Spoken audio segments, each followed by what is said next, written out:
Hola amigues, ¿cómo están? Reciban la más cordial bienvenida a un nuevo episodio de Dere Dere Podcast. Yo soy Gabriel y conmigo se encuentra el remanso de paz que todo mundo busca, Freud Chicken. ¿Qué ondita?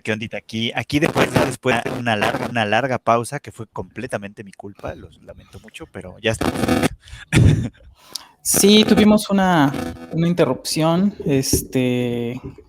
pues medio obligatoria, ¿no? Como que no teníamos mucha opción de hacer nada. Pero bueno, ya regresamos. Qué felicidad. Yo creo que con el gusto de siempre. Hoy tenemos un tema como siempre incómodo como mi fleco que no se acomoda. Que es el amor romántico. Ay. ¿Qué cosas? Últimamente algo medio vilipendiado, ¿no? El amor romántico. Sí, parece que se entiende universalmente como algo malo, ¿no? ¿Qué cosa es ese amor romántico tan vilipendiado? ¿O por qué lo vilipendia la gente, Fruit Chicken? ¿Qué has visto? Pues sí, últimamente en lo que es, pues en redes sociales, en Twitter, en donde sea, ¿no? Donde escuchamos mucha conversación, leemos mucha conversación. Ese tema del amor romántico que básicamente es, para ponerlo como en términos muy concretos, muy fáciles de entender, nos referimos al amor que aprendimos de las películas, ¿no? Al amor de Hollywood, digamos, ¿no? Y que se convierte como en nuestro ideal y que voy a poner un ejemplo que es como muy, creo yo, es muy claro, es muy específico y probablemente todo el mundo lo vio alguna vez, por lo menos una vez, que es la película de Titanic, ¿no? De estos dos muchachos que no se conocen de nada, pero que se encuentran en la cubierta del dichoso barco, que todos sabemos que está destinado al desastre, y y en ese proceso, en el poco tiempo que tienen, descubren de una manera mágica y fantástica que se aman tanto, que pueden amarse tanto, que darían la vida uno por el otro, por supuesto, ¿no? Y que son capaces de enfrentarlo todo, ¿no? La película, por ejemplo, esa juega mucho con el tema de enfrentar el statu quo, de enfrentar a la sociedad en pleno incluso, ¿no? De romper todas las barreras económicas y sociales que hay entre dos personas que se aman y al final de cuentas incluso trascender la vida y la muerte, porque es así de importante el amor romántico, pues, ¿no? Y entonces se convierte como en un ideal, se convierte en algo a lo que aspirar, ¿no? Que si yo conozco a alguien, a una persona, tengo que sentirme de esa manera. Ajá, tengo que sentirme de esa manera y la otra persona tiene que sentirse igual, porque esa es la prueba, la evidencia de que vamos a estar preparados para todo eso, para enfrentar al mundo juntos, tomados de la mano, y esto es muy bonito. Sí, y eso que tendría de malo, ¿no? Es como, mira, lo último que pensé a propósito de esto que estabas diciendo es en la canción de Bon Jovi, Living on a Prayer, pues bueno, no tiene sentido darle una traducción literal, ¿no? Pero es como viviendo sobre la raya o al límite. Y la idea es, lo vamos a lograr si estamos juntos, no importa qué tan difícil sea. Y por sí sola, pues eso no suena como algo malo, ¿no? O sea, esta idea de que entonces puedes encontrar un amor que te ayuda a trascender todo lo adverso, en sí misma parece que no es mala.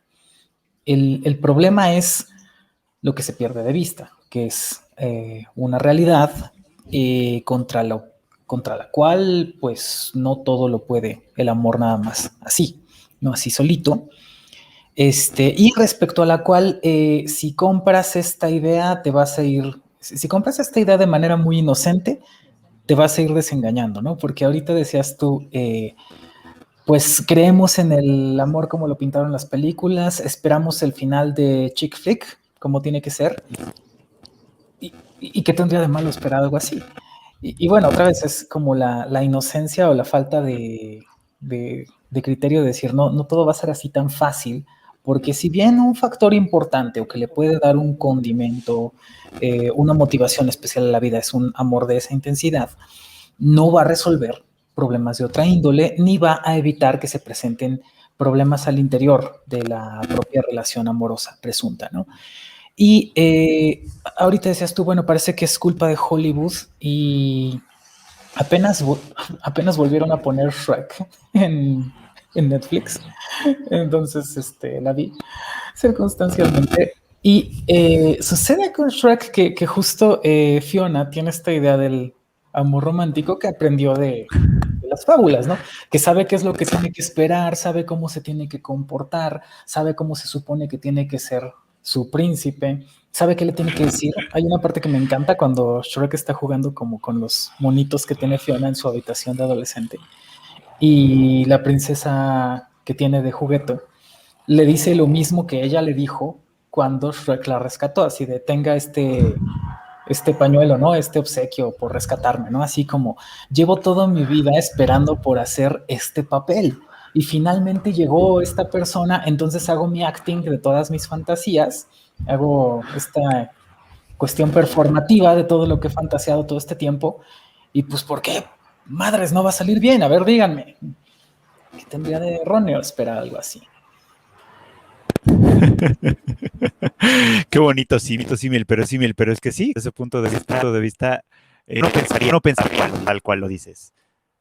No tiene nada de malo esperar algo así. Es más, si pudiera vivir algo así, seguramente estaría muy contento, seguramente estaría muy satisfecho, seguramente, eh, pues no sé, o sea, como algo mágico de pronto, ¿no?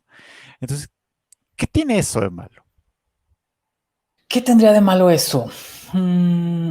Bueno, el problema es que aparentemente una fe en casi cualquier cosa que le tengas de manera tan ciega se va a volver algo problemático, porque en lo posterior vas a esperar que los problemas específicos de cada cosa se resuelvan de manera mágica, y eso no va a pasar. Y aquí ya no estoy hablando solamente de la relación amorosa, sino prácticamente de cualquier cosa que fuera romantizada. Y eso es extraño, ¿no? Porque, a ver, aquí lo que yo estoy suponiendo es que se pueden romantizar más cosas además del amor. Por ejemplo, yo puedo romantizar no sé, el empleo, el primer empleo que tenemos, a lo mejor lo romantizamos, ¿no? La primera vez que trabajamos en un lugar, así como que sí, vamos a lograrlo, vamos a cambiarle, vamos a echar un montón de ganas. Y es algo que ese entusiasmo como que a veces ciego, a veces no ciego, pero desmedido, es algo que te puede jugar en contra. No sé si estás de acuerdo con esta idea de que se pueden romantizar más cosas y si se te ocurre de qué forma otras cosas pueden ser, qué otras cosas podemos romantizar. Romantizamos las amistades, creo, también. Romantizamos a la familia, madre de Dios. O sea, lo que estaba diciendo aquí es ese adjetivo de romantizar parece que, obvio, me parece que tiene poco que ver con tal vez el origen del término en que era el siglo XVIII alemán, ¿no? Una cosa así. Tal vez no es exactamente a lo que se refiere, pero al menos cómo se está utilizando en estos casos de romantizar algo.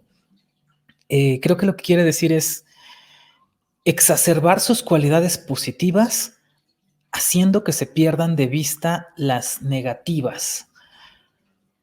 No sé, a lo mejor estoy interpretando demasiado, pero ¿qué piensas tú? Justo estaba pensando, porque sí, o sea, usamos la palabra romántico o romantizar para, para eliminar de alguna manera lo negativo, ¿no? Lo negativo que puede tener, ni siquiera tiene que ser negativo necesariamente, para eliminar simplemente lo que tiene de cruda en experiencia, ¿no? ¿Cuál, no? Yo recuerdo, yo no soy un experto en este tema, pero yo recuerdo que cuando íbamos a Daria y nos explicaron en la clase de música el romanticismo. Eh, recuerdo que el tema del romanticismo tenía que ver un poco como con la libertad, como con liberarse de ciertas duras demasiado rígidas, demasiado firmes, demasiado, pues que constreñían de alguna manera la expresión de la individualidad y del sentimentalismo que podía incluir, y que obviamente eso constreñía también la expresión artística, digamos, ¿no? Entonces, pensando un poco como que probablemente el origen de la palabra sea ese, sea, sí, claro, en el momento en el que buscamos libertad y buscamos expresarnos de manera abierta, pues, ¿no? El romántico, romantizar el trabajo, romantizar X o Y cosas, por supuesto, tiene que ver precisamente con una cosa como sumamente emotiva, como sumamente sentimental, fundamentalmente, ¿no? Por eso lo hacemos con el trabajo, o con cualquier cosa que emprendamos, porque es como, claro, si en este trabajo, en esta empresa, en este proyecto que voy a empezar, vamos a cambiar, aunque sea de a poquito, pero lo vamos a cambiar. Vamos a hacer que las cosas sean más eficientes, vamos a volver millonarios, o vamos a ayudar a que algunas personas entiendan cosas que antes no entendían, y así, por supuesto, fluir completamente con el mundo, desde luego, ¿no? Esa es una manera de romantizar, estoy perfectamente de acuerdo, y que luego pues te das de topes contra la pared, ¿no? Pero también romantizamos cosas que quizá no deberían ser romantizables, por así decirlo, como cuando, ¿no? Es que mira a la gente pobre, tan feliz que es, sin nada, sin preocuparse, modas, y, o sea, pueden vivir 80 años sin ponerse unos zapatos de diseñador y no nada, son perfectamente felices, mira nada más qué belleza. Y entonces romantizamos también esa clase de cosas, y creo que eso lo define romantizar, en cierto modo, es quitarle todo el aspecto como feo, crudo, que puede tener alguna cosa, lo que sea, y quedarte simplemente con las partes que potencialmente pueden ser reales quizá, y que pueden ser bonitas incluso, pero que no resuelven nada, y que incluso se vuelve una cosa como completamente acrítica, ¿no? Y en el caso del amor romántico, esto es exactamente lo que sucede en las películas románticas como Titanic y como cualquier otra, ¿no? Que Shrek es el caso, Shrek es un caso genial, probablemente juega en el sentido contrario. Este no es un amor romántico, al menos no en el sentido de la palabra. Y muchos de los dilemas que enfrentan Fiona y Shrek son dilemas que desde cierto punto de vista son reales. El rechazo de las familias, las expectativas distintas de las dos partes, que tengan proyectos incluso que a lo mejor son completamente ajenos uno al del otro, ¿no? Y a la hora de tener que tratar de encontrar como la manera en la que conjuntan ya no cuadra tan bonito, en fin, o sea, como que todas esas cosas que son las que se pierden de vista cuando hablamos del amor romántico, romantizado o lo que sea, es creo que el quid del concepto. No sé. Sí, pareciera que entonces las personas que estuvieran dispuestas a romantizar X o Y cosas estarían muy vulnerables. Entonces, eh, porque hay de dos, o todas las personas involucradas en un asunto lo romantizan por igual y se comprometen igual y se exponen igual y están dispuestos o dispuestas a perder, resultar tal vez perjudicados o perjudicadas por igual, o alguien va a seguir perdiendo. Y el tema aquí es que las relaciones entre las personas a veces son simétricas, pero normalmente no. Una relación laboral normalmente no es simétrica, no debe serlo. Bueno, en la estructura tradicional, pues, donde hay un empleador y un empleado, pues es como, no llegas y luego empiezas a mandar, no sé, no se supone que es así. Una relación de familiar, pues de pronto tampoco puede ser tan exactamente simétrica, tiene que haber unas ciertas directrices, en tanto que hay una persona que está siendo educada y otra que tiene la responsabilidad de educar. No se supone que los niños sean responsables, por ejemplo. No se supone que mis gatos sean responsables de lo que hacen, soy responsable yo. Entonces, no hay simetría. Y una relación de pareja, idealmente, debería ser simétrica, pero en varios aspectos parece que no lo es. De hecho, una crítica amplia y fuerte a nuestra sociedad es que la sola distinción de género ya supone una no equidad, porque sencillamente, si quieres, no tanto de las personas que estén involucradas, tal vez no necesariamente las tiene que atravesar, pero sí el medio en el que cualquier relación se desenvuelve ya supone una forma de desequilibrio o una suerte de colección de violencias que una parte de la relación puede padecer y otra no. Y así, ya hay varias cosas entrañadas que son delicadas y que tienen que ver también, ay, sí, directamente con cada una de las personas en la relación, que es los roles que han pensado que deben asumir, las condiciones económicas, culturales y hasta físicas. O sea, creo que eso no necesariamente va a ser siempre par, o más bien muy rara vez va a ser exactamente par. Entonces, que haya un desequilibrio ya en un sentido o el otro, eh, si le agregamos este factor de la romantización, entonces es como que el catalizador para que la inequidad se dispare. Eso es lo que está pasando. En el caso de la relación de pareja seguramente va a ser más complicado según cada persona, pero me regreso al caso de la persona joven que se emplea por primera vez y que cree con toda su fe que eso es algo bueno para todo mundo y pues fácilmente va a ser entonces una persona explotada, ¿no? De la que van a poder abusar eh, todo el tiempo que se pueda y sin remordimiento y sin deberle nada. Creo, no sé qué piensas. Me pareció muy interesante que metieras este asunto de la simetría, pues, ¿no? Simetría es un ideal, obviamente, muchas relaciones. De hecho, la relación de pareja, como en concepto al menos, supone esa simetría, ¿no? Presupone que somos una pareja y por lo tanto somos parejos, por hacer el juego un poquito como de palabras, ¿no? Pero en la realidad todos sabemos que no es así. O sea, que no necesariamente es así. Por ejemplo, una relación tradicional, digamos, ¿no? Como la que bien haber tenido o tener nuestros padres o nuestros, ¿no? Pues, ¿no? En cierto momento histórico, en ciertas edades, con ciertas expectativas, esto significaba una cosa, que la pareja tenía, lo que en realidad tenía no paridad equitativa, sino una división del trabajo, que no necesariamente era equitativa. Ajá. Y obviamente con esa división del trabajo había también división de responsabilidades, división y también división de autoridad. Y por ejemplo, en una sociedad que, como bien dijiste hace un rato, traza cierta discriminación o cierta distinción por cuestiones de género, por ejemplo, ya era bastante interesante, ¿no? Era el padre, el hombre, whatever that means, es el que trabaja y es el proveedor. La madre atiende el hogar, ama de casa, se ocupa de los hijos, se ocupa de mantener el hogar, etcétera, etcétera, ¿no? Y eso en papel podría sonar incluso así como, pues suena más o menos equitativo. Trabajar fuera de casa es difícil, toma mucho tiempo, aguantando mucha mierda, etcétera, ¿no?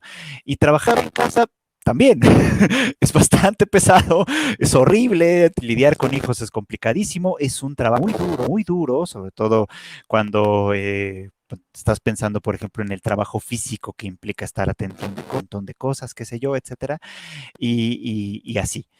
Pero en la práctica, en la mayoría de los hogares, no digo que en todos, pero sí en la mayoría de los hogares, el que tiene el dinero tiene el poder, ¿no? Entonces ya no es tan equitativo. Ya no hay una división realmente equitativa del trabajo, pues, ¿no?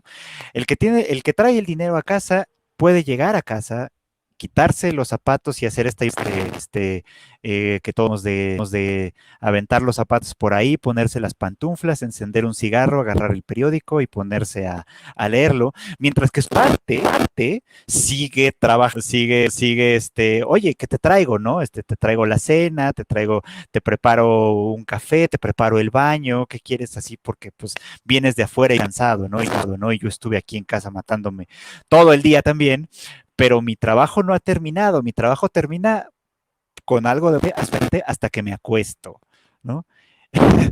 y así funcionan las cosas. Entonces, aunque en el papel quizás se podía llegar a pasar, podía ser como algo equitativo, ajá, en la realidad, ¿no? En la realidad tampoco lo era porque había ciertas distinciones, ciertas iniciativas y ciertas jerarquías. Las cosas del trabajo de las parejas valían más que las otras, por supuesto, ¿no? Entonces, el ideal equitativa se disolvía muy fácilmente. Y tiempos que muchas cosas han cambiado y que algunas personas ya no tienen hijos, que muchas veces las parejas ambos trabajan y trabajan largas horas y ambos traen dinero a la casa y a veces la contraparte femenina cuando están configuradas de esa manera las parejas, a veces es dinero a casa, ¿qué es lo que pasa ahí? ¿No? ¿Qué cosas se mueven ahí? Además, y que además de todos los problemas que ocasionan de manera normal, como es perfectamente esperable en esas circunstancias, además chocan con estos roles idealizados, ¿no? Con este romanticismo que en muchos casos se esperaba al inicio, se trabajaba por él al inicio y la realidad no lo permitió.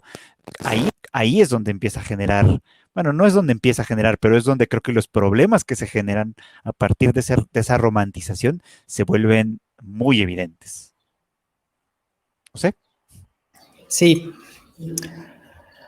sí. Creo que estamos hablando de un esquema que entendemos como tradicional, al menos en la época actual. Eh,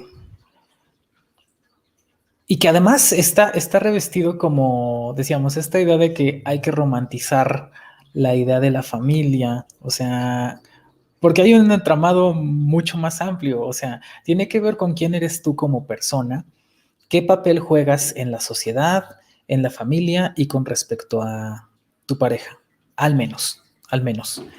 Eh, Se supone que hagas una serie de cosas y que otra serie de cosas se van a hacer por ti a cambio, ¿no? Y, y pues lo primero es, bueno, pero yo por qué voy a querer eso, ¿no? O sea, esa es la primera cuestión, porque todas estas parece que son convenciones y en tanto que convenciones son perfectamente cancelables. Cuando alguien te dice, tal como lo describías, ¿no? Entonces va a llegar esta persona y te va a salvar de la torre, o va a llegar esta persona y te va a salvar de tener que ir a trabajar afuera de tu casa. Y cuando decía la torre era como la torre como Shrek, ¿no? Como Fiona. Y acá es como, bueno, de lo que te salvan es del monstruo de la vida laboral, ¿no? Entonces, pues ya, tú estás a salvo, como haciéndote cargo de cosas que no son tan complicadas aparentemente, pero pues que en realidad sí lo son. Y que entonces el tema parece que siempre es el dinero y el poder. Eso es lo que deja a una persona en una situación muy vulnerable aceptar este trato. Porque en la medida en la que lo acepta, conforme más pasa el tiempo, más difícil va a ser que se pueda retractar. Si tú decides como que, ok, yo suscribo este trato, yo voy a estar en casa, me voy a hacer cargo de tales y cuales cosas, estás renunciando a meterte al monstruo del mercado laboral y a tener a lo mejor tu historial de crédito y a lo mejor a tener experiencia y varias otras cosas. Y, y poco a poco, además, tal vez encima de todo te vas convenciendo de que tu lugar tiene que ser ese. Y tal vez, no sé cuál de todas las cosas pese más, pero estoy segura de que pesan mucho. Y entonces me parece que año con año se vuelve más difícil decir, ¿qué tal que no quiero esto? ¿Qué tal que yo sí quiero trabajar? ¿Qué tal que yo quiero hacer tal o cual cosa? ¿No? Eso por una parte. Y por otra, si compramos también el esquema de esta familia que estoy nombrando ahorita como tradicional, que no es exactamente el concepto sociológico, creo, de familia tradicional, pero al menos de lo que se espera de las personas en la sociedad, incluso a la fecha, es que pues cumplan con esos roles y no cumplan con los roles que no tienen que cumplir. Eso es también muy importante. Y si lo llegan a hacer, es algo como, o ha sido entendido como algo buena onda, ¿no? Pero específicamente yo en lo que estoy pensando en este esquema como el que describiste, donde entonces llega el jefe de familia por el que te preguntan los encuestadores del INEGI que hablábamos hace algunos meses, que llega el encuestador del INEGI y te dice, ¿quién es el jefe de familia? Y pues, ¿qué se entiende por el jefe de familia? Pues el que tiene el dinero y el poder, básicamente. No creo que me estén preguntando por el que mejor argumenta lógicamente, ni, ni por el que tiene mejores sentimientos, ni por... No, creo que es el que toma las decisiones del rumbo de esta comuna de gatos en la que vivo. Y entonces digo, pues mira, yo pienso que es Frost, pero pues no te puede contestar la encuesta, entonces voy a decir que soy yo. Este, y, y el tema es que esa figura tradicional del jefe de familia es alguien entonces que tiene la responsabilidad de traer el sustento económico, que tiene el poder adquisitivo y que no tiene la responsabilidad afectiva. La responsabilidad afectiva, la responsabilidad de tener muestras de afecto, cuidado para con los sentimientos de las personas, todas, no es el jefe de familia. Y es que esto, a ver si estoy en lo correcto. Dijiste bien, creo que lo dijiste hace rato, como ahora las cosas son distintas y entonces tienes personas de distintos géneros integradas en el mercado laboral necesariamente porque si no, sencillamente no alcanza. Pero eso no necesariamente... Ah, bueno, y esto me platicó una, no recuerdo si era una psicóloga o una trabajadora social, pero me dijo, hay un momento muy importante en los 80s más o menos, donde de manera, 70s, 80s, de manera masiva, las mujeres se integran al mercado laboral y entonces ya hay distintas fuentes de ingreso para un hogar, pero los varones o los hombres o la parte masculina, como le queramos decir, no se integra masivamente al cuidado emocional de las personas y de los hogares. Eso no pasa. No pasa por negligencia o incluso no pasa porque está mal visto. No se supone que tú estés haciendo eso. Entonces, está complicado porque aquí hay un déficit de movilidad. Estás como con este compromiso indisoluble y además estás en una situación de, ¿cómo decirlo? Se detuvo el flujo de capital emocional, de capital afectivo, por decirlo de alguna forma, porque aparentemente cuando llega esta persona, este caballero andante en su corcel o en su motocicleta o en lo que tú quieras, a salvar a la otra persona del monstruo que es la vida laboral o del dragón en la torre, lo que tú quieras, había un flujo afectivo y luego ya no lo hay. Luego lo que hay entonces es un esquema de responsabilidades cubiertas y de una normalidad como que más bien sosa. No sé cómo llegamos aquí, pero parece que tiene sentido.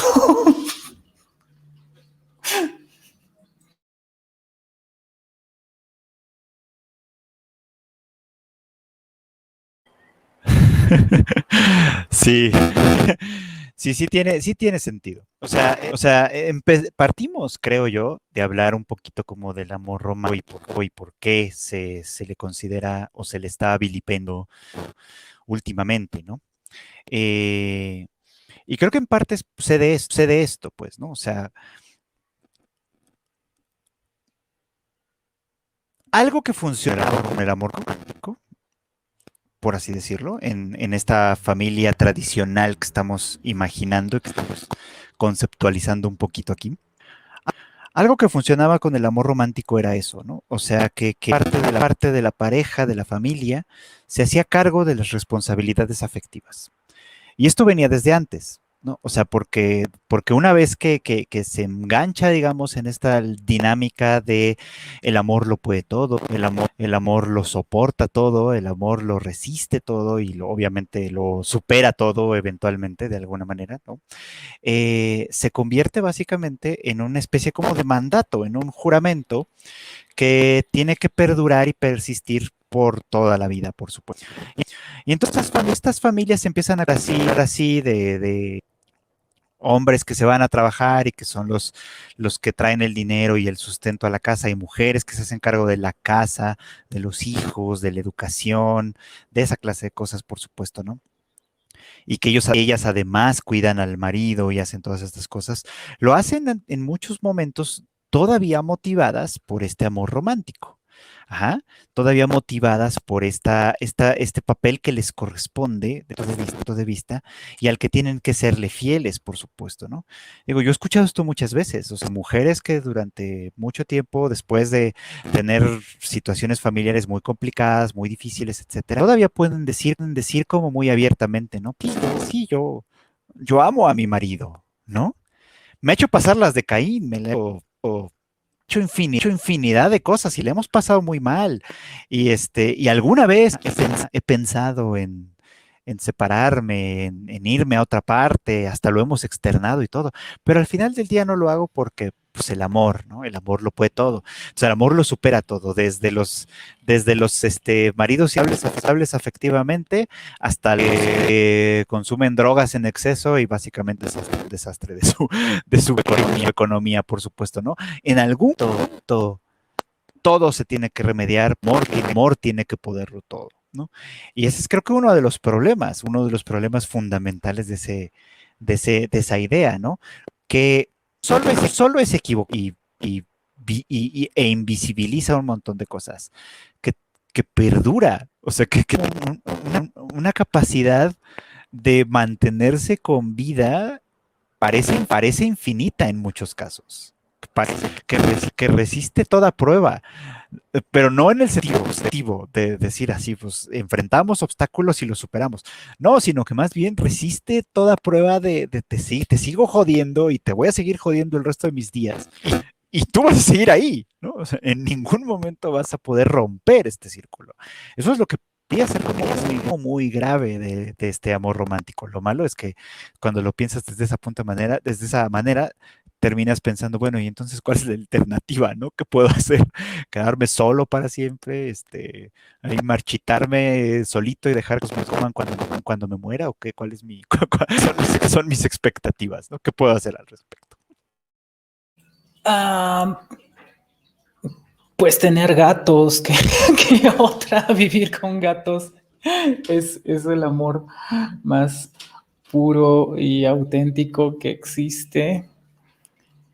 Eh, no, lo que, bueno, sí, pero además lo que, lo que parece que sucede es que hay que resignificar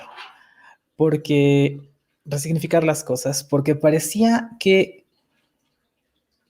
la forma estándar en la que se había entendido a partir de entonces las fábulas o las películas, cómo se podía vivir al amor, era no solamente una muy deseable o la de las mejores, sino la mejor y la única. Creo que ese es el tema, que era como, esta es la hegemonía y esto es a lo que tienes que aspirar y es más, no hay nada, ¿no? Es como eslogan de Nerf, ¿te acuerdas que era es Nerf o nada? Es es Titanic o nada, es el príncipe encantador o nada, ¿no? Y parece que se trata de una dicotomía falsa, idealmente, quiero pensar, eh, porque Pues no necesariamente estos vínculos así de intensos tienen que darse en, en este formato. ¿Cuál es, hasta aquí dentro de lo que hemos hablado, lo que parece es que este tipo, bueno, no sé, pero al menos como se entendió en las películas y como se entendía en los cuentos, se trata de algún tanto apresurado. Es importante que llegue y que sea como que muy definitivo, así como, mira, ya llegó la persona que estaba predestinada a ser entonces el amor de tu vida. Y pues listo, es quien estábamos esperando, ya se cumplió, como que la profecía ha llegado a su fin, algo por el estilo, las piezas cayeron en su lugar y listo, adelante, ya está. Y, y el tema es que parece que no puede ser exactamente así. Bueno, esa es una parte, la predestinación, ¿no? Creo que ese sí es un lugar más o menos comúnmente entendido. Y el otro es la definitividad, ya es el asunto y no hay más, ¿no? Ya está dado. Y eso parece que tiene dos problemas, al menos. El primero, la idea de que está predeterminado o de que tiene que existir o de que existe una persona que es como que el amor de tu vida, pues es complicada, porque tal vez es como, ¿y qué eran los otros? Si llegaste a enamorarte alguna otra vez en la vida, ¿eran apócrifos, eran inauténticos, estaban predeterminados para no suceder? Todas las relaciones que tenemos en la vida antes de esa buena, en realidad, pues son como pasatiempos o son versiones truncas de lo que tendría que ser. Es complicado pensar eso, ¿no? Por una parte. Y por otra, digamos, ya que llegó, es como... Y se supone que ese es el problema que creo que me estabas describiendo ahorita. Se supone que tengo que lidiar con todos los defectos que esta relación tan intensa como se presentó eh, tenga para siempre. Y lo que acabas de describir es que hay gente que entiende que sí, que tienes que aguantar todo, que hay varias cosas que revisten además esta idea. Me parece que no solo son las chick flicks, sino creo que la religión y la propia sociedad civil, por decirlo así, las propias leyes, ya entrañan algo de esa, ya sé que no te gusta mucho esta palabra porque es muy oscura, pero de esa toxicidad del romance. Pero sí te puedo decir por qué estoy usando esa palabra, porque es algo que está ahí y que te envenena de a poquito o de a mucho, pero que te va haciendo mucho daño y aquí es como siempre como mis metáforas Pokémon y que pues no te puedes quitar, o sea, ya que te empezaste a envenenar, o sea, tienes que encontrar un antídoto o te sigues envenenando el resto de la partida, ¿no? O sea, te va haciendo daño hasta que te consume. No sé si a eso se refiere a la gente cuando dice que es tóxico, pero creo que esa es la idea que me da. Y al menos en este caso, quiero ilustrarlo así, porque es como, mira, ya llegó entonces la persona a la que yo amaba y el veneno que sea que trae, me lo voy a seguir tomando hasta que se termine el veneno o hasta que me termine yo. Una cosa así, no sé. Sí, creo que subrayas algo muy importante. O sea, esto no se sostiene nada más por películas, o por telenovelas, o por no sé. O sea, hay todo un sistema, ¿no? Está orientado a mantener ese tipo de vínculos, ese tipo de sociedad. Y digo, tenemos ejemplos muy, muy claros, ¿no? O sea, nosotros crecimos, tú y yo crecimos en una tiempo en el que una campaña común, constante que venía desde el gobierno decía la familia es la sociedad, ¿no? Y eso significaba eso precisamente, o sea, ¿no? O sea, la imaginaria de los padres, los hijos, con roles cada quien bien definidos, que de alguna manera, si el núcleo pequeñito en el que todo estaba bien y eso se replicaba millones de veces a todas las familias de México, pues eso nos iba a sacar, en teoría, ¿no? Del hoyo. Perfecto. Es decir, que es nuestra obligación patriótica tener una familia y quedarnos ahí y tenerla lo mejor posible, pues, ¿no? Y ese es un ideal, obviamente, un ideal muy bonito, que suena muy bien, etcétera, pero ya en la práctica lo vemos no tan bonito, pues, ¿no? O sea, en el mejor de los casos tienes una relación familiar que podríamos decir que es amable, que hay cariño, que hay cuidado, que puede ser medio dispareja en ocasiones, pero que muchas veces pues van ahí compensando cosas y se va más o menos logrando. Pero en la mayoría de los casos lo que tenemos son estas como inequidades, estos desbalances de poder, que además están perfectamente aceptables desde el momento mismo en el que concebimos que hay un jefe de familia, por ejemplo, ¿no? Desde el momento mismo en que le damos prioridad al primogénito por whatever reason, especialmente si es varón, desde el momento mismo en que suceden todas esta clase de cosas, ¿no?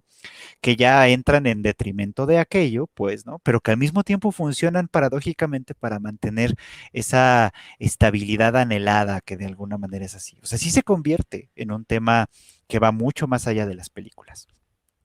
Y yo quiero poner un ejemplo, que empecé hablando de Titanic a propósito, porque mi siguiente ejemplo es significativo en ese sentido.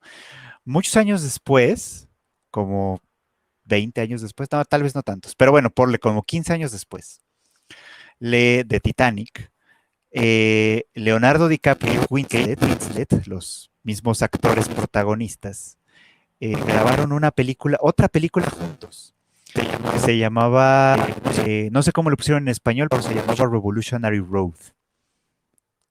En esa película, los dos actúan a una pareja ya con en matrimonio. Y tienen creo que 2 hijos, no sé qué. El caso es que cuando ellos eran novios, y hay como algunos a los momentos en los que ellos eran novios, ella era actriz y él está haciendo su carrera y de alguna manera ella soñaba con que pues algún día iba a pegar talla grande y él va con un día abandonarlo todo y largarse a París y vivir una vida como muy romántica, ¿no? Entonces, no pasó eso, pasó. Ella sí, pero como de teatro chiquito, que como que no tenía mucho impulso, y él se convirtió en un oficinista normal, pero las cosas les iban bien, así. Lograron comprar una casa de 2 pisos, jardín, el sueño americano, ya sabes. Tenían 2 preciosos hijos, de todo muy bonito, ¿no? El problema es que hay un punto en el que ella se cansa de fracasar, por así decirlo. Se cansa su trabajo, pues no la va a llevar a ningún lado realmente, que además su trabajo no termina cuando regresa a casa porque tiene que seguir atendiendo la casa, el marido, etcétera, ¿no? Y entonces ella le dice a él, oye, ¿qué te parece si si cumplimos este sueño de juventud que tenías? ¿Qué te parece si nos vamos a París? Y en lo que tú haces, en lo que tú descubres qué quieres hacer de verdad, porque paso el trabajo de oficina eres sumamente infeliz, porque pues lo es, ¿no? En lo que tú decides qué hacer, cuál es tu sueño que tienes que cumplir. Yo trabajo de lo que sea, no importa, en lo que para sacar a la familia, ¿no? Pues, ¿no? En lo que tú encuentres. Entonces es como que ella de pronto sus expectativas rotas se las deposita este güey, ya sabes. y este güey no sabe qué hacer con eso. O sea, en primer lugar es como, sí, jalo, no hay pedo, no me aviento. Y después es como demasiada responsabilidad, porque es como, bueno, caerla, llevarnos a los hijos, ¿qué voy a hacer allá? De que ella va a trabajar nada más, ¿qué va a decir de mí la gente? Etcétera, etcétera. Y están en esas dudas, en ese problema de definir qué pedo con eso.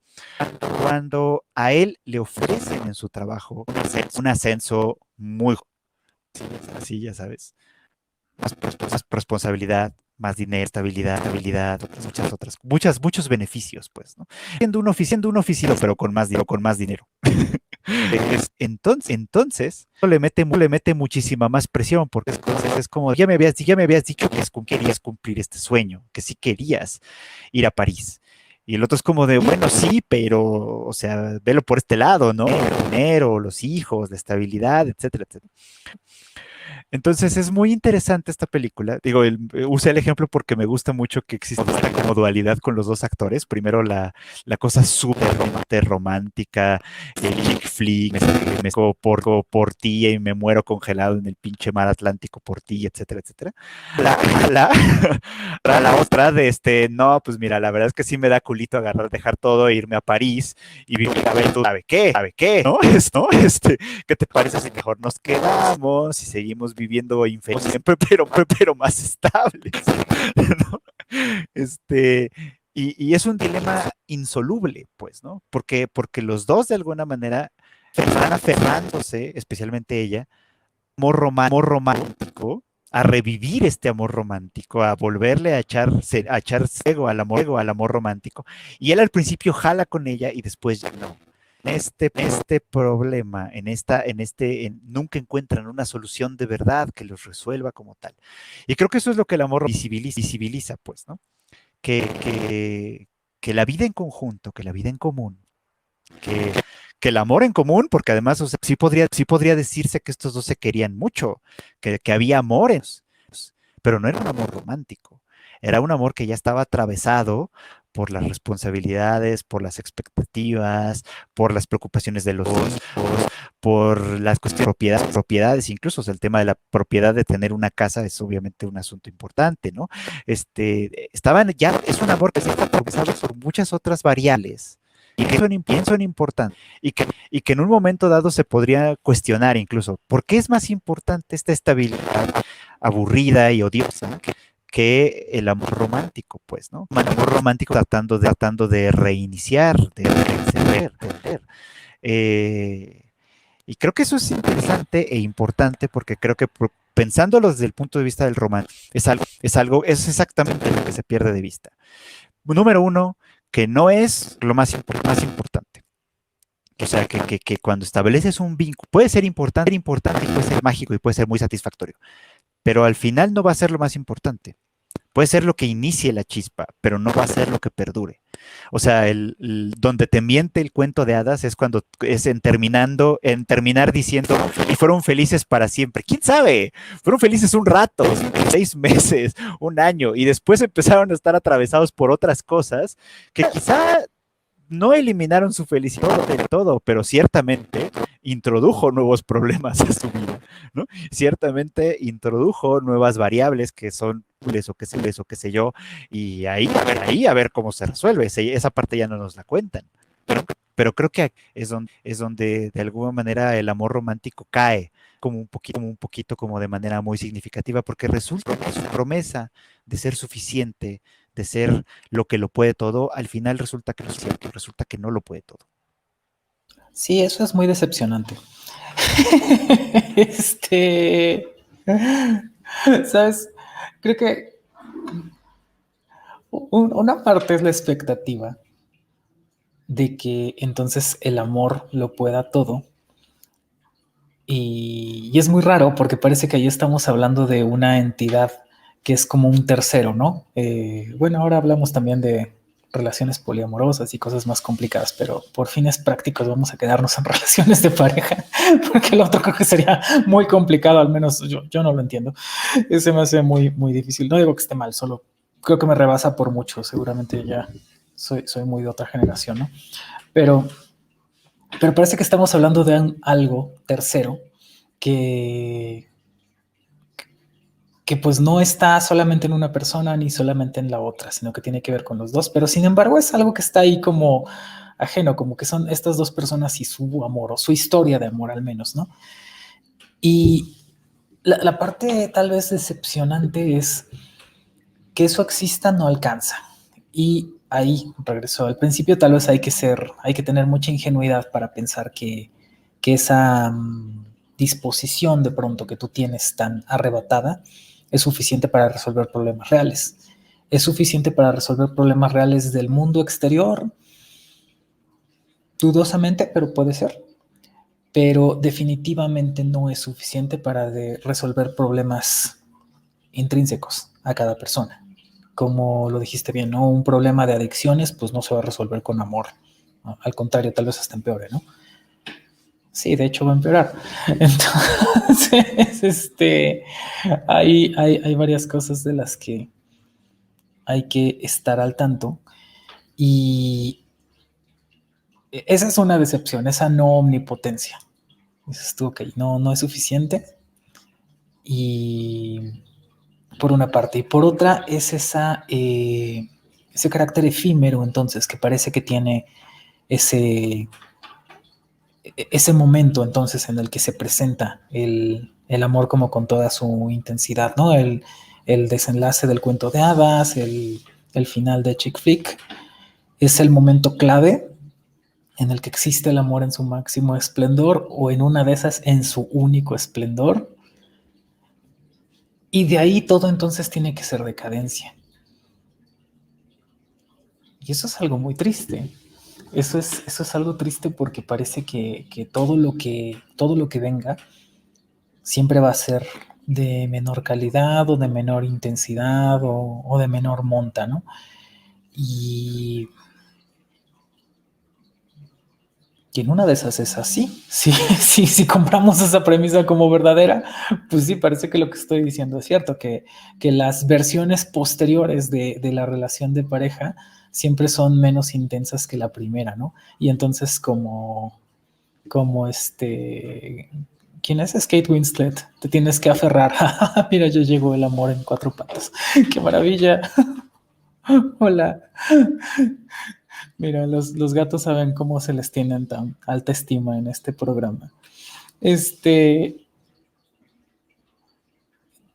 otras formas, entonces, de amor siempre van a ser algo como de una categoría inferior. Hay esa categoría que tendría que ser omnipotente y además eterna y un montón de cosas, que es el amor, y otras formas de afecto o aprecio o estima, ¿no? Todo lo demás es como muy inferior. Y bueno, esto seguramente atiende a un factor tal vez muy subjetivo, que es cómo se viven las cosas. Y no por decir que no quiero decir que es subjetivo por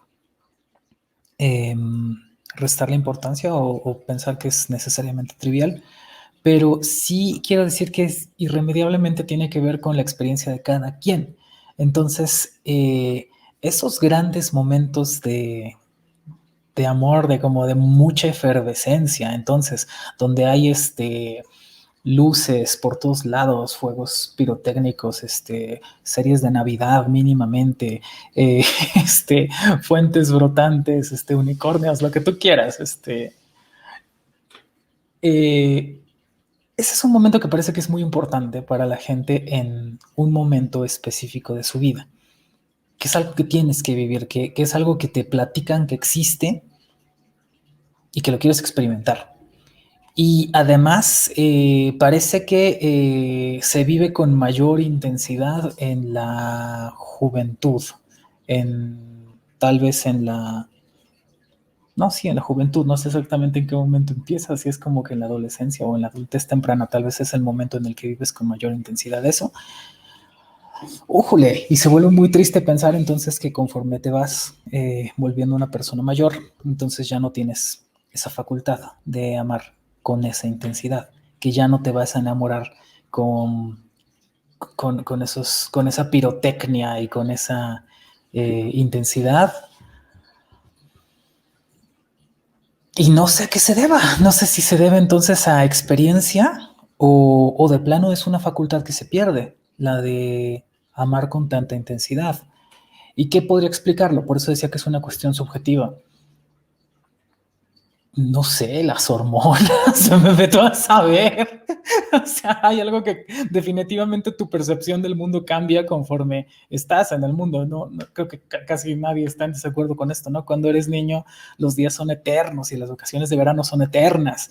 Y ya ahora es como que, pues en un parpadeo ya pasó, ya va a ser un año de Derivere Podcast. Y así, todo es como que, mira, 2019, 20, 21, ya viene el 22. El tiempo pasa distinto. Y tus emociones también pasan distinto, también se viven distinto. Tengo que más que decir de esa subjetividad, pero quiero escuchar qué opinas de toda esta sarta de cosas que dije, ya ni sé. Perdón. No, está bien, está bien. Yo pensaba un poco como que justo aparte del problema del amor romántico, a partir de lo que decías, es un poco pensarlo como una especie de culminante. Ajá. Como de una cima que nunca más se vuelve a alcanzar. Lo pienso eso como un problema porque también pensarlo así o sentirlo así invisibiliza otro tipo de experiencias. Son buenas, que también eso es, pero que no necesariamente se parecen a ese.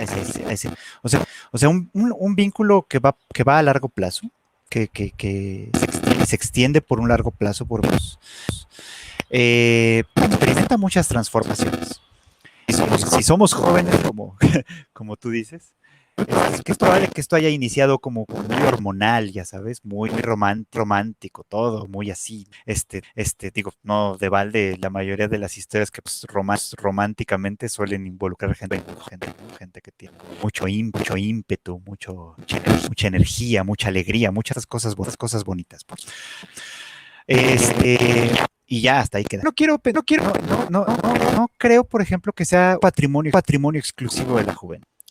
Con la edad puede ser que cambie la intensidad o la forma, pero no creo que desaparezca. O sea, sí creo que en una edad ya adulta puedes volverte a enamorar y a lo mejor no vas a hacer las locuras que hacías cuando eras muy joven, pues, ¿no?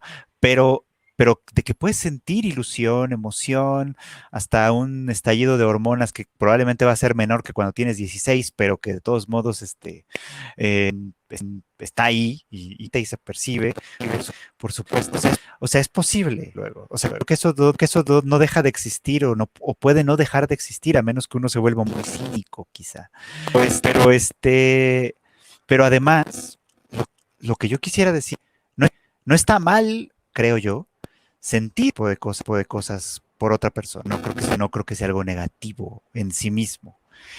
Cuando se vuelve negativo, cuando se vuelve cuando está cima alcanzable, que una vez que dejas no puedes regresar a ella. Porque cuando lo ves de esa manera, todo lo demás, el vínculo pueda tener por los meses, días o años, deja de tener valor, subjetivamente hablando. Pero no es que no lo tenga, es que el vínculo se transforma. Y más bien nosotros tendríamos que aprender a darle valor a esas transformaciones. En esta parte, ¿no? Claro, ya llevamos 2 años.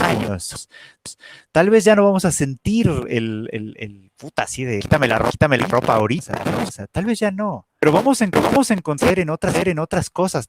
Ajá, ese placer, aunque no sea ese estallido artificiales, todo. No necesariamente es menor o de menor. Simplemente es otro tipo de placer. Simplemente es una convivencia que también está ahí, que no cancela la anterior. Ajá. Que solamente la transforma. ¿No? Y un ejemplo que me vino a la mente que también es de una película, esa sí es de muy lo que sea, pero muy linda de alguna manera. Es esta microescena al principio de Up, que canta, ¿no? Porque los recorre toda la vida, ¿no? Pero justamente recorre formaciones, ¿no? O sea, cuando son jóvenes y brincan y saltan y hacen picnics y bla, bla, bla, y el placer de cuando ya son un poco más y entonces decoran la casa y la pintan y la arreglan y ponen los mueblecitos y el placer que hace antes de que la esposa fallezca, los dos sentados en el silloncito y cada quien leyendo su libro pero de la mano. O sea, está bonito. Y no todas esas formas son el mismo amor, ¿no? Ni tienen la misma intensidad ni nada.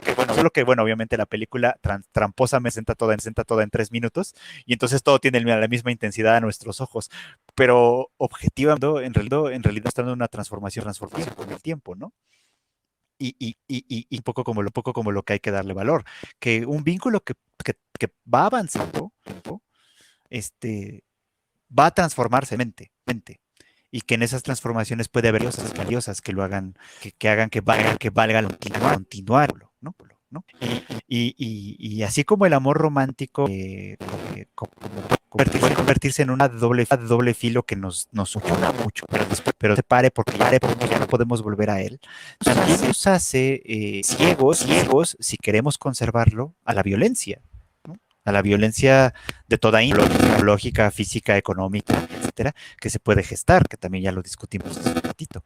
Creo que ese es el problema del amor, sentirlo como la parte culminante, como que, por hacer el símil, sentirlo como el gasmo que se tiene que alcanzar y que todo no importa. Cuando o sea, es una parte de la relación sexual, muy intensa puede ser, pero obviamente la más importante, no necesariamente es factoria, no necesariamente cancela todo lo demás, ¿no? Eso es no privilegio del porno, todo lo demás es todo, todo lo demás también tiene valor cuando tú estás ahí cuando es una persona real y no porno. Pero bueno. Mira, no esperaba que saliera el privilegio del porno romántico. Tal vez es, no sé, realmente no tengo mucha idea de cómo es el sector de cómo se distribuyen las distintas producciones, pero sí, es verdad que existe el porno romántico. Me acuerdo que, ¿cómo se llamaba esta cosa? El Cinema Golden Choice en cable, que salían estas películas que siempre tenían una trama romantiquilla que tuviera que ser pretexto para que saliera el soft porn, ¿no? Y es así como, güey, échenle más ganas a la historia o algo, no sé, pero bueno. Este, Quería decir otra cosa, pero tal vez me sorprendió mucho. Ya me acuerdo qué quería decir, pero sí voy a llegar de todos modos vía el soft porn. Pareciera que es clave entonces, otra vez, la juventud y las hormonas y la sexualidad. Y en estos tiempos hay personas que desafían mucho esa idea, que te dicen como, mira, yo puedo tener una relación romántica con esta persona, estar enamorado de esta persona y no tener un impulso sexual. Y eso es algo que a generaciones pasadas, y de hecho al más amplio espectro de la población, le parece inconcebible, ¿no? ¿Cómo vas a querer una persona con la que no quieres tener sexo? Y lo que les dicen a las personas que se identifican o se consideran asexuales es que no has conocido a la persona correcta, es que te falta experiencia, es que a lo mejor estás confundida y es como, pero tú qué vas a saber de cómo yo vivo mi individualidad. Nadie tiene acceso a eso y tú no le puedes decir a alguien si tienes impulso sexual, pero no te has dado cuenta. O sea, no, esa es una idea. Incluso esto es muy interesante. Estaba yo a punto de decir que yo no conocía esa experiencia, pero sí la conozco. Y sí tiene que ver con cuestiones endocrinológicas. Cuando haces el reemplazo de hormonas, una primera parte es suprimir la hormona primaria que tengas, ya sea estrógenos o testosterona, y luego reemplazarla por la otra, ¿no? Entonces, en esa primera parte, en la supresión, hay una cuestión que recuerdo que yo no esperaba, que fue esa, pues sí, esa falta de deseo, por decirlo así, que es una tranquilidad a la que como persona que nace y que crece con la configuración endocrinológica que va a la testosterona como varón, como persona además que vivió la pubertad con esas características, no sabes lo que es la vida sin el recordatorio constante de la testosterona diciéndote qué tienes que hacer. Y esto lo conté más temprano esta semana, ya lo he hablado 3 veces, pero bueno, pues hoy dimos otra vez con el tema. Creo que vale la pena mencionarlo y además es una experiencia muy, muy particular porque creo que no la... Hoy es el día en que los gatos se asoman a la cámara muy de cerca. Espérame, Frost. Aquí es el momento de pasar, ¿ves? Dios mío. Decía, la supresión de la testosterona entonces hace que cambie cómo habitas el mundo incluso. Y eso cambia tu disposición o tu deseo sexual, tal cual, ¿no? Entonces, ¿cómo lo cambia? Pues que lo disminuye o lo elimina.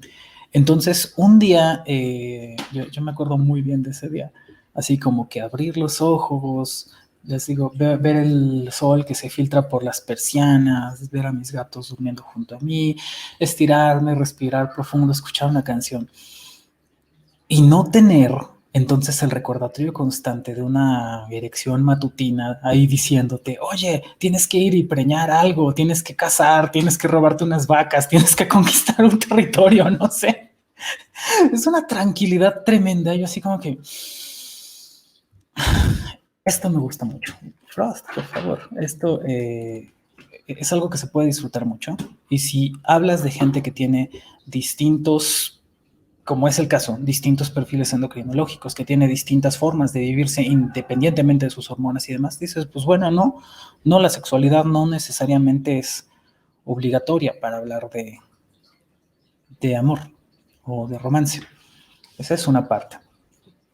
Lo otro que tiene que ver con las hormonas, que tal vez otra vez decíamos, tiene que ver con la juventud y eso, es como que parece que las formas de relacionarse las personas a través de sus cuerpos, esto normalmente tiene que ver con sexualidad, pero lo digo en estos términos tal vez tan extraños porque lo que dice la norma es pues el sexo y las relaciones físicas son cosa de jóvenes. Los viejitos no deben tener sexo, no se deben besar, a lo más que se agarran de la mano, ¿no? Así como, no lo sé, ya hablábamos de que tal vez parece que desconocemos bastantes cosas de la vejez, pero lo que sí creo es que es erróneo pensar que es obligatorio tener entonces tal o cual edad para tener injerencia o goce sobre tu corporalidad. Entonces, por una parte está esa crítica, ¿no?, a la sexualidad obligatoria y por otra esa defensa a la autonomía de la corporalidad independientemente de las expectativas que la sociedad cierne sobre las personas en distintos momentos. Y luego hay otro punto que van vinculados, que es, decías tú, las locuras que la persona puede estar dispuesta a hacer. Y la violencia. Son dos cosas que creo que van muy de la mano. Porque, por una parte, creo que en tanto que no tenemos acceso a las otras mentes como tal, necesitamos tener referencias, ya sea por testimonio oral, por medio de palabras, o por acciones.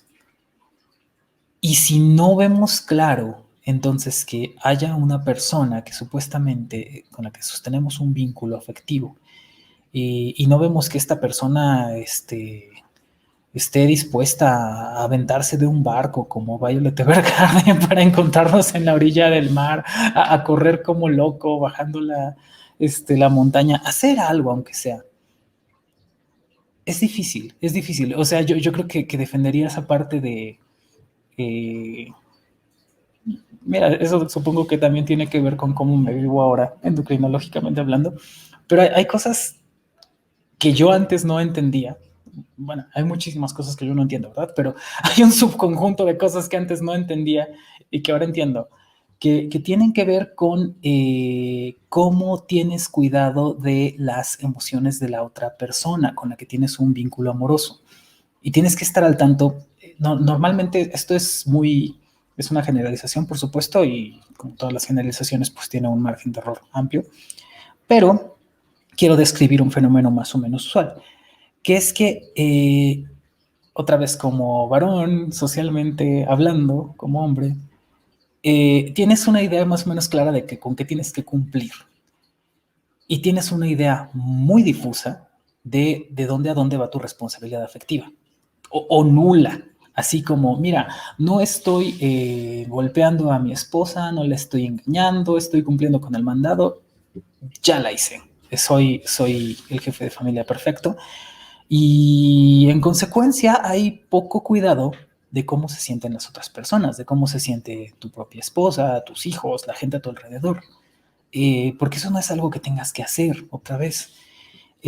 Aparentemente lo que tienes que estar dispuesto a hacer es a hacer un sacrificio de algún tipo y eso va a ser suficiente.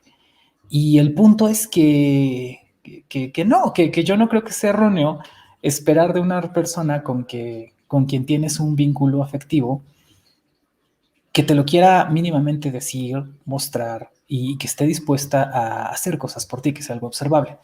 El problema con esto es que se vuelve muy equívoco, porque, otra vez, hablando de violencias, un gesto romántico puede enmascarar una intención de agresión pasivo-agresiva o algo por el estilo.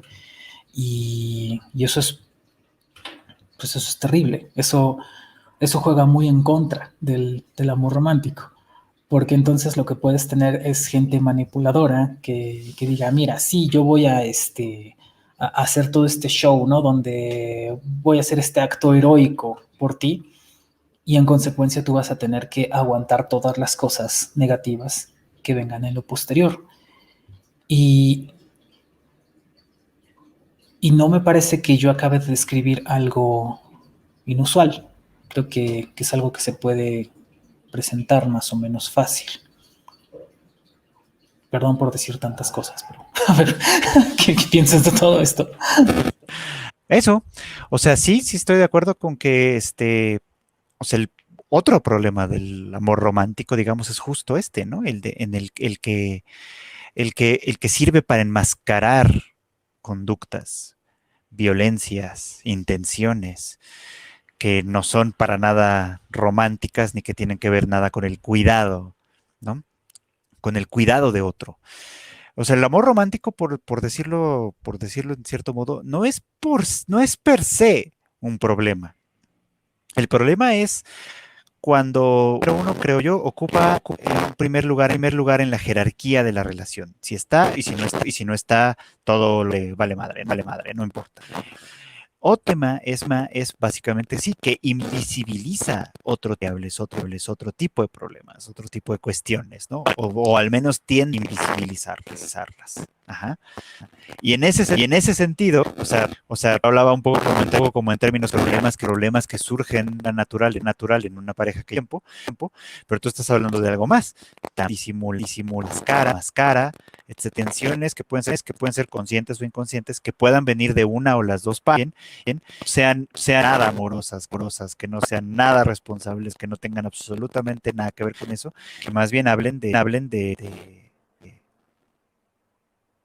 pues de maldad, por así decirlo, de mala onda que puede tener una persona ahí, y eso, pues, y obviamente ya es una señal de algo, y lo complejiza más, porque entonces, ¿cómo distinguimos una cosa de la otra, no?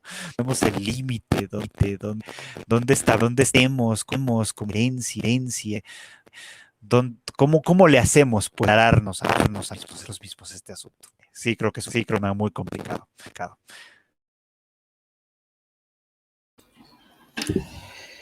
Sí, sí, sí. Pareciera entonces que la convención, que ese es el tema complicado siempre, o bueno, no sé si siempre, pero frecuentemente, eh, establece entonces ese escenario favorable para situaciones de violencia y abuso, que es de hecho lo que, como empezabas diciendo hace ya un rato que empezamos este episodio, parece lo primero con lo que se presenta la idea del amor romántico.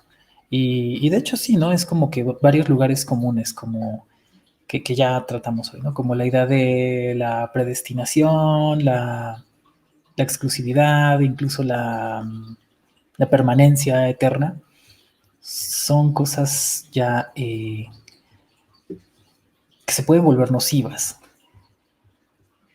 pero que si entendí bien, y si no entendí bien, esto es lo que creo que entiendo, este, que no son en sí misma condición de ese amor romántico.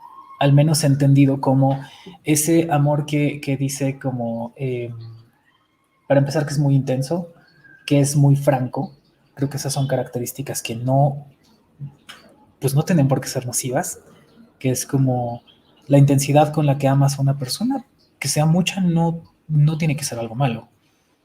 Que sea mucha y creas que entonces solo te debe pertenecer a ti, que a fuerzas tiene que ser de una forma y otras cosas. Ah, bueno, ese es otro tema. Pero amar mucho a alguien yo creo que no tiene que ser algo malo, o sea, en sí mismo, en tanto no dañes a esa persona o a alguien más, tal vez a ti. Esa es una característica. Que te resulte algo mágico, único e incluso que sea una directriz en tu vida,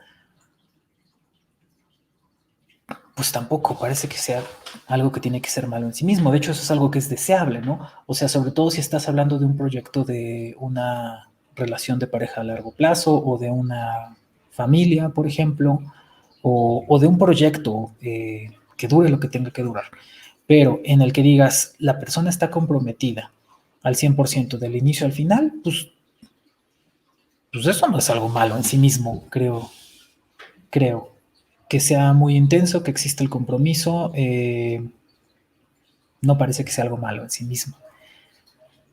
No sé si se me pierde otra de estas características del amor romántico que no son malas en sí mismas, pero aparentemente derivado de la conjunción de el amor romántico con la cisnorma o las normas de la sociedad en la que vivimos, entonces sí se vuelve problemático.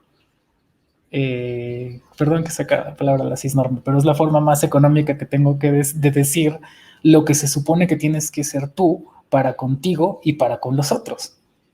Eso es lo que es violento y eso es lo que es lo que le inyecta toda la toxicidad que decía hace rato, la parte que envenena, porque pues no veo de qué forma querer a alguien con autenticidad, quererle con mucha intensidad y que sea que algo que te resulte mágico sea algo malo. No veo por qué el final de Chick Flick sea en sí mismo algo malo. Yo quiero mi final de Chick Flick, caramba. Por eso seguimos viendo esas obviamente, porque nos gusta sentir, nos gustaría vivir de modo, obviamente, ¿no? Sí, creo que cuando el problema es esto, ¿no? Cuando es este deseo y esta intensidad al servicio de esta normatividad que nos constriñe a todos, menos, seguro que de alguna manera, pues sí, force que no necesariamente tienen que ser de una manera, o que tienen que ser hacia cierta. Ahí es donde nos jode. Dices bien, todo lo demás es perfectamente aceptable. Tener sentimientos fuertes por alguien es perceptible. Y en algunos casos hasta es bueno, pues, ¿no? O sea, en algunos casos es un gran motivador para ser grande también.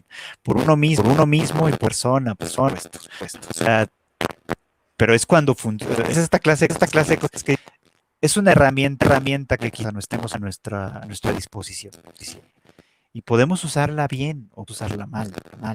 Y cuando lo usamos mal, dejamos que todo estructural, social, caiga encima y nos define, ¿no? Y lleve a pues eso, a ser violento, pasiva.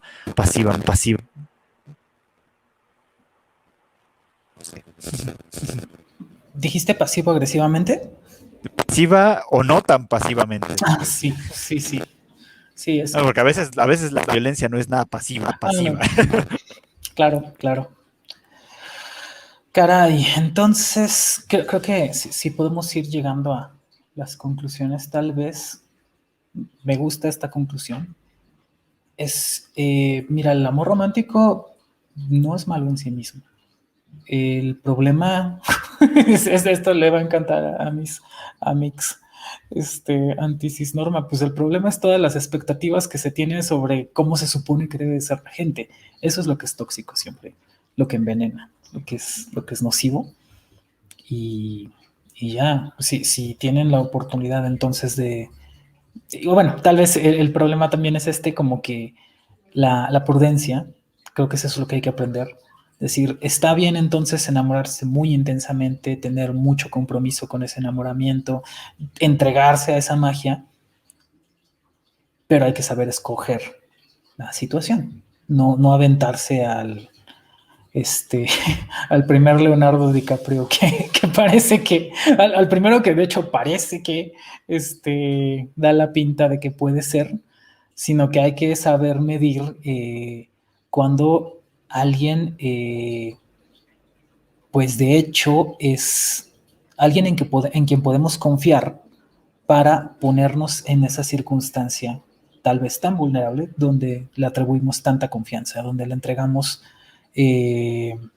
mira, ni siquiera tiene que ser como que la posibilidad de hacernos daño física, materialmente o algo por el estilo. No, sencillamente el solo hecho de que abras tus sentimientos y los pongas ahí, los expongas, ya te pone en una situación comprometida, compromete tu propia integridad, porque eso es algo que ya te vulnera, de lo cual puede resultar lastimada o lastimado. Entonces, el problema no es enamorarse, es que hay que saber de quién, aparentemente. Saber de quién y hay que saber cómo. Y eso es lo que tal vez no aprendemos tan fácilmente de las películas. Ok, wow, no sé, ¿hay algo más que quieras agregar, Fred Chicken? No, nada más. No, todo muy bien, la verdad fue una buena conversación. Sí, tuvimos este inconveniente de los ecos del audífono del diablo, pero creo que lo logramos, entonces estoy contenta.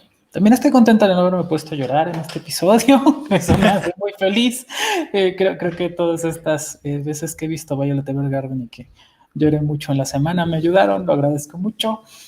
Estoy bien tonta y no mandé los saludos al principio del episodio.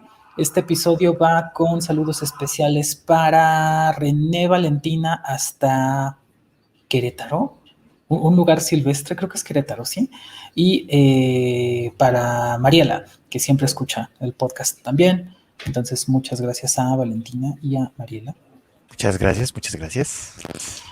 Y pues nada, recuérdale, Fried Chicken, a la gente tus redes y tus proyectos. Ni siquiera sé en qué estás. Bueno, sí, obviamente sé que estás en Tadema, pero no sé si hay algo de lo que no me haya enterado. Entonces, entéranos a todas las personas que estamos escuchando. No, lo único que hago es sí, este Deredere podcast que me encuentran aquí como Freud Chicken, aquí, bueno, si están viendo este YouTube, pues aquí igualito, mis redes sociales. El otro podcast que hago ahorita, lo hago en esto de Tadaima, que se llama Anime al Diván, y con ese nombre en Spotify, en muchos de estos lugares. Ahí se habla de anime, básicamente, semana a semana, a temporada. Yo soy de seguir temporada, pues, o sea, no voy a hablar de series de Dragon Ball, ni mucho menos, porque es menos de mucho tiempo. Estoy hablando de lo que pasa ahorita en el anime, un tema que me interesa mucho. Y justo esta será la temporada de primavera, o sea, ya vamos a hablar de nuevas series, estrenos que ha habido, y pues ahí nos está muchas gracias. Perfecto, muchas gracias, Fried Chicken. Pues la gente que ya sigue este canal en Facebook ya sabe que pues está aquí en Gabriel RG. También, curiosamente, está por ahí el Instagram y el TikTok, incluso gabriel.rg. Y bueno, por supuesto, pueden escuchar esta misma emisión en Spotify, como Deredere Podcast. Y pues... No sabía que tenías TikTok, te voy a seguir también ahí. Fíjate que tengo la idea de hacer cosas relacionadas con pues lo que hago yo, ¿no? De lógica, antiespecismo, feminismo trans. Pero tengo sueño todo el día, Freud Chiqui. Todo el día tengo sueño, entonces no he podido hacer. Tengo atrasadísimos varios videos de lógica que van a estar saliendo en estos días, pero justo de esos voy a tomar como que nota de cómo hacerlos más chiquitos para que entren al formato TikTok. Yo creo que está divertido. Y pues nada, muchas gracias a la gente por escuchar esta emisión de DRD Podcast y hasta la próxima. Chao. Chao. Súper.